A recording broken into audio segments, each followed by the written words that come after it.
Listen up, Shakers. Here at the Handshakin Video Series, we're all about creating strong and supportive communities for entrepreneurs. A rising tide lifts all boats, so let's all win here. Here's the best advice for free.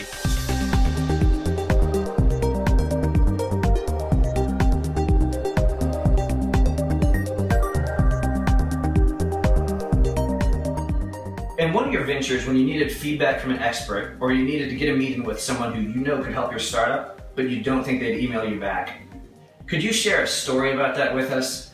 Startups ended up having it's a circuitous route that occurred. We basically ended up merging a whole bunch of companies together under an umbrella. One was a tech company, one was a real estate company, one ended up being a hedge fund. And so somehow I ended up being a hedge fund manager.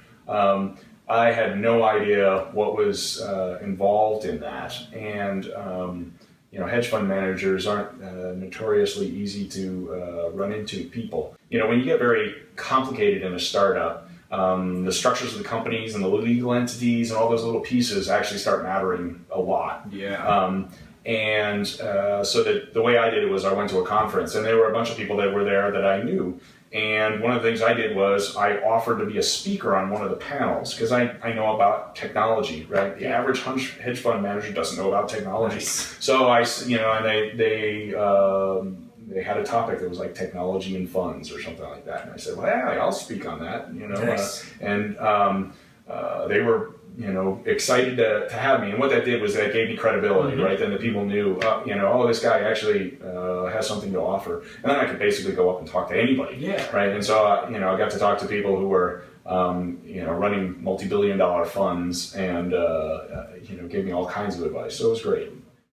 One good example from that though is don't be afraid to invest, right? Mm-hmm. Because going to that conference probably cost me $1,000, Mm-hmm. right? And some people will see that and shy away, right? Because it's a chunk of cash. But for me, was it worth $1,000 to meet that person and get that advice?